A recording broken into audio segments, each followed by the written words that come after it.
The sales squad is back in town. Alex and I here for you to help you make your best decision. This time, the decision is, should I go niche market or mass market?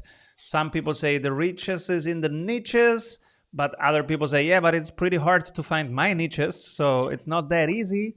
And the other people say, no, go mass market first. You have more total addressable market. Yeah, but I don't have access to the whole market, and it's also much more harder. So let's look at pros and cons of each. We will have a winner and a loser. And at the end of this episode, you can take your best decision. This is why we are here.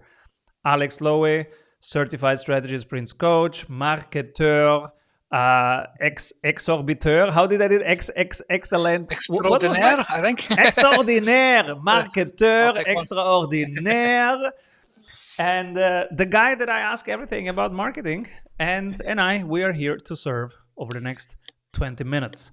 So I hand it over immediately to Alex for the niche market.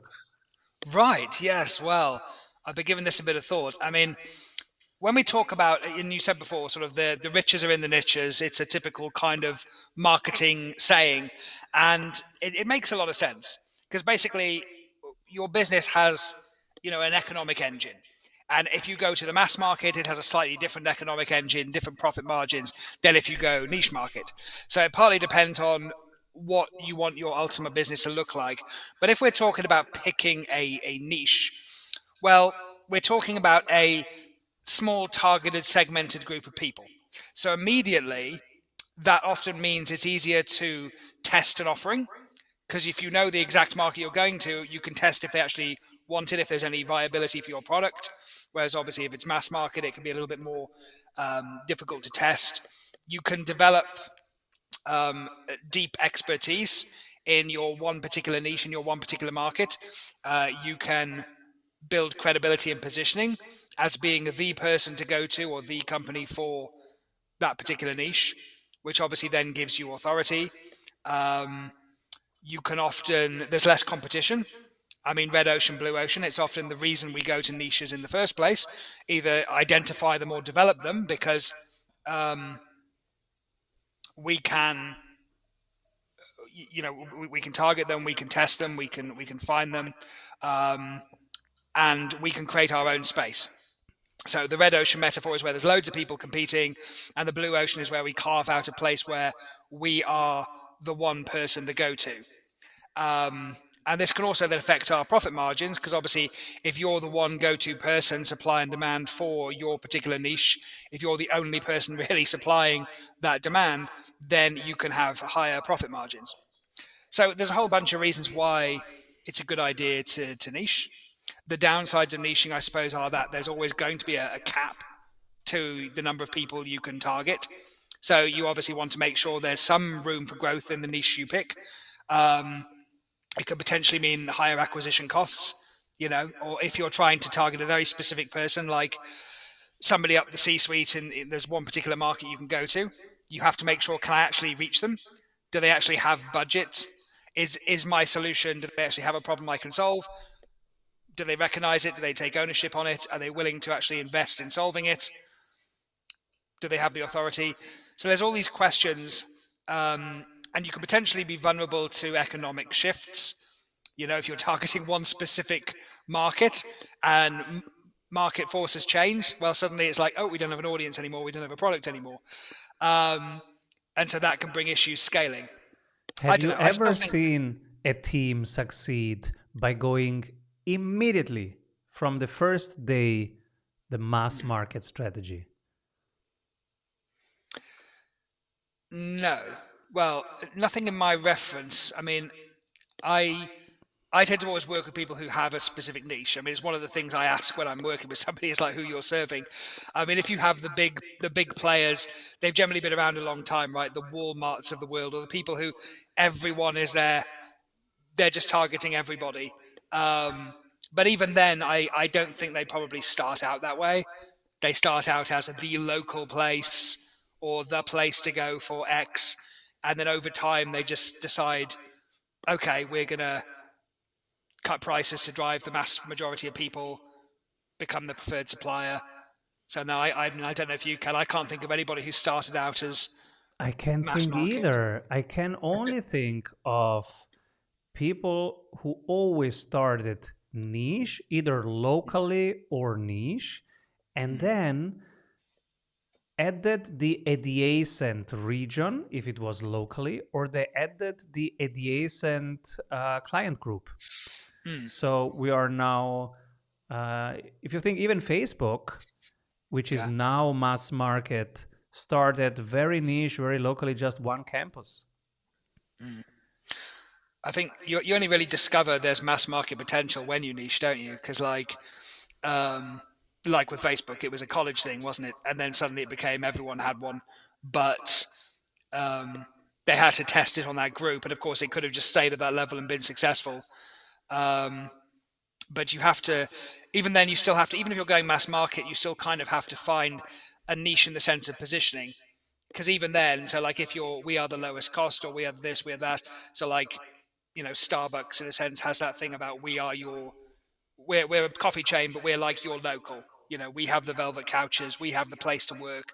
So even if you are kind of going mass market, you still need to have a way to differentiate yourself. So that often starts out as a niche, and then it just proves so popular that it can be scaled up to different branches, different countries, different. It can be scaled up from there. I see some teams pitching me with immediately a mass market idea, and that's is usually a red flag for me. But I'm also the worst guy to pitch something to, because I always find the problems and the things that don't work. But also in general, when I see this very broad approach from the very beginning, and that's why we are looking for this huge sum, because we're going for this huge market. I go, yeah, can you show me first that it works in parts of that market? It's the Dragon's Den question, isn't it? Or whatever it's called elsewhere. It's just like, show me the numbers. Like, how many units have you sold? Who have you tested it on? If it doesn't work in one particular place with one particular bunch of people, it's not going to scale up to loads. And so that's what I was talking about before with the viability. Like, it's often best to test your idea in a niche market and see the viability first. Because yeah, it's just like whenever somebody says, "Oh, my audience is everybody," and to be honest, it's actually very common as a marketer when I ask people, "Who's your audience?" Even very successful business owners, they tend to generalize and go, "Oh, well, anybody who runs a business, anybody who has a car," and that's when you kind of know, okay, hang on, yeah, Red flags galore. On the yeah, other side, there are some folks right now going after Google, like the Perplexities, the Anthropics, the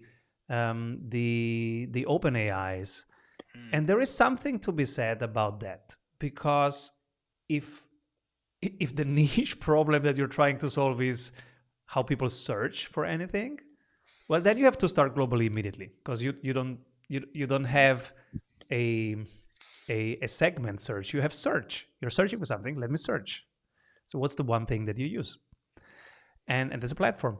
So I understand also that part. I just wouldn't like to be in the team of OpenAI and owning OpenAI right now, because, well, that is a hardcore mission, and hard to yeah. enjoy that. Well, it's weird, isn't it? Because it's almost a different sense. Because I think what people do is they'll look at the mass market of users of a product, and then they'll be, okay, who are the dissatisfied people, or who are the people who maybe are looking for an alternative? Let's see how we can connect with them and test something. And then they're the early bird adopters. And then after that, if you're lucky, the rest of the people will gradually take off over time. But you still have to locate that niche, that frustrated majority of like, who are the people in that community who would test another alternative. So even then, you're still narrowing the search to find people before you open it back up. But yeah, it's a slightly different ball game. Or, for example, Enphase right now is going for battery. So the battery systems for every house will need some form of battery, ideally solar. Well, you are now competing against Tesla.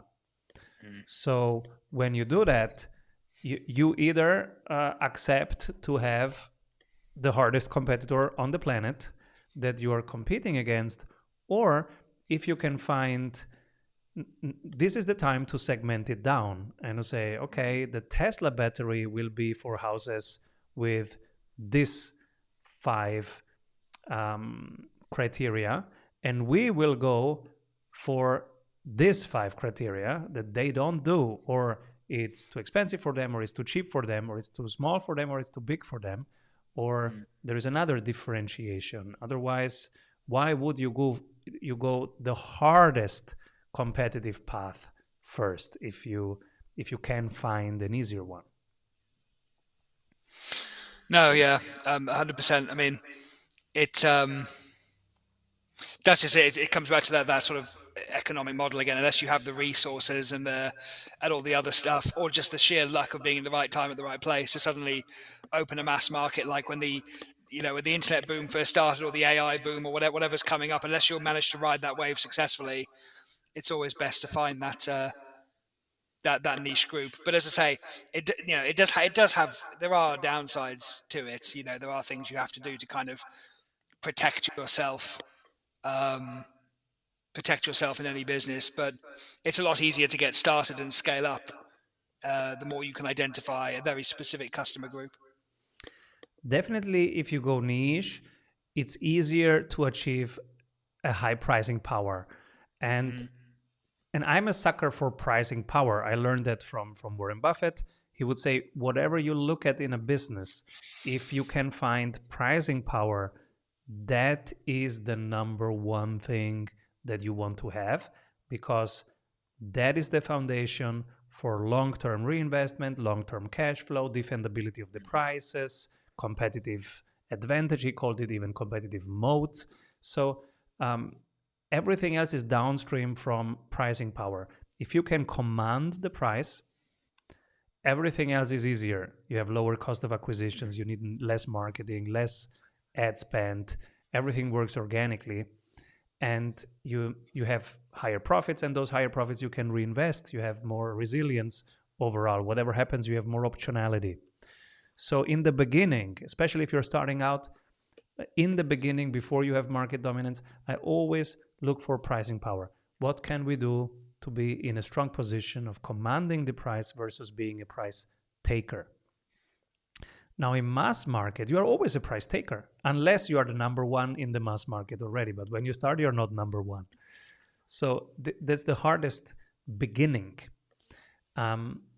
It's easier to begin with niche, because in a niche, you can make it so small that you start with pricing power. When you start with pricing power, you can add adjacent loops, adjacent areas, adjacent regions, adjacent client groups. So you work in onion rings, if you want. You add an additional layer, an additional layer, an additional layer, but you are always cash flow positive. You're always in a strong position, and you always have low cost of acquisition, CAC. And you really want to have low cost of acquisition for a client, because that again implies liquidity, risk, all these things are taken care of when you have a low cost of acquisition. And it increases your competitive advantage. It's harder for anybody to attack you, to take market share from you, if you have to spend less than others. For example, Hermes spends 4% of their sales on customer acquisition, Ferrari also, and Louis Vuitton spends 16%. So for Hermes to take market shares from Louis Vuitton, it's easier, but from Louis Vuitton to take market shares from Hermes is much harder. Now, they're both meanwhile in mass markets, but they didn't start that way, and they don't think that way. They think in the luxury component of a given market, and in there they scale it. But they can keep it because they have high pricing power. And the next 3 years, both will go well. But if you think the next 20 years, now we have to look at the cost of acquisitions for each of those, and you know the long-term competitive advantage of each of those in their sector against each other. So My personal preference is niche market any day. And I don't have the experience. I've never run a company that has a mass market. I have advised some companies that have mass markets, and I can tell you, we had a lot of problems to solve. You have the price pressure. In some markets, you are even commoditized. So your stuff gets similar to other stuff. And this is a problem because now the buyer is just looking at costs and 2 basis points of a cost less on the other side, and they're gone. So the next problem that you have when you have mass market is switching costs. So you can only stay in that mass market if you have switching costs. And it's often, and that's also a very hard thing to create, because you can create switching costs in a negative way. You imprison clients by having long-term contracts. They want to escape, but they can't because they are legally binded. And that's the worst thing you want to do. On the positive side, how can you create switching costs? And most listeners right now go, what? Switching costs? I don't have any switching costs. My clients can jump off anytime. So how can you create switching costs? By, for example, creating so much powerful positive experiences during the week that they would miss it already if they jump off. They go, oh, but I'm missing that part or that conversation or that space to do that or that feature. And in order to do that, you have to work on the experience and on the value. The value must be really tangible and really coming on a weekly basis or on a daily basis. Then you have switching costs. Or there is such a high degree of intimacy with the processes and it's complicated. For example, accountants have, even bookkeepers have high switching costs because you have all this intimacy.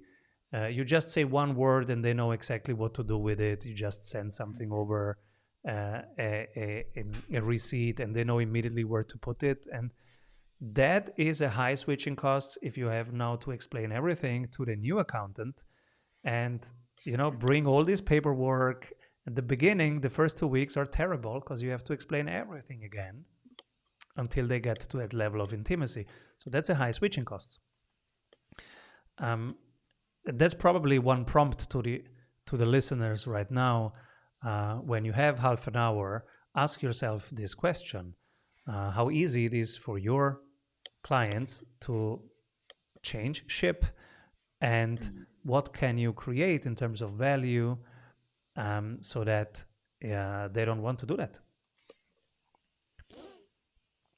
No, that is important. I mean, that, as you say, that is the thing with niche. I mean, you can do it in mass market. It's more difficult getting that kind of loyalty there, because in a niche market, you tend to develop more customer loyalty.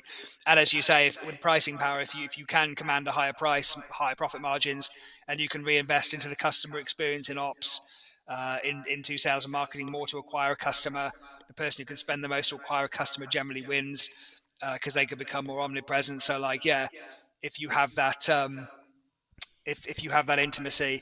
But it's a thing a lot of people don't think of. They'll spend their money and their time on front end stuff like traffic, but they won't spend as much on or as much time or money on experience. And yet, his experience in that whole sort of Seth Godin purple cow thing is your business remarkable in the sense of, would somebody actually remark about it? Is there anything that is to remark about it?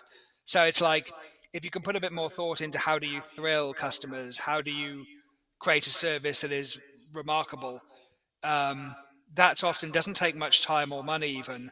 But as you say, then it's like you build up the loyalty, you become the go-to person, you get the referrals, which you don't even have to pay for. um, yeah, it's a small investment of time and money to get a very big return. Totally. Are we ready to move towards the verdict? I think so. I mean, I think both of us started with the idea, and I think it's just honed it in this conversation that niching is best. I mean, as a marketer, I'm always going on about niching. I do think mass market has a lot of pros if that's the way you want to go, or if your business naturally is scaling in that direction. And the way to grow is just to add more geographical locations, more product lines, more, whatever that looks like. Great. But I think for pretty much everyone listening, the more time you spend honing your niche, understanding your niche, developing your reputation and customer loyalty in a niche, the better the payoff will eventually be. And I think from playing both sides, that's definitely where I come down. Perfect. And everybody listening right now, we hope that now your decision is easier or at least clearer if you go for niche market or mass market over the next weeks.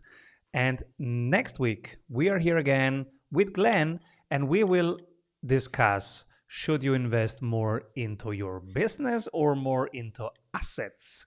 So we will talk to the investor in you. While you're running your business, should you reinvest the profits into your business more or into building assets more, or what should be your balance, your percentage there? We'll be here next week, same time. If you have some questions or topics that you need, shoot us a message on X. It's Simon Severino. What's your X handle again, Alex? Mr. Alex Manns. Yeah. And we'll take it from there. Thank you, everyone. Keep rolling. Avoid trying to do thousands of things that doesn't work. We have 274 templates for your business success. Reach your ambitious goals with one-on-one sprint coach. We double your revenue in 90 days.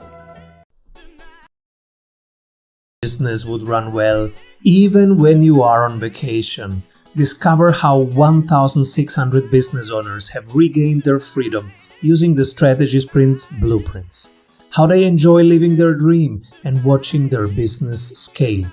Get the exact checklists they use to go from stressed to fulfilled using the Strategy Sprints method.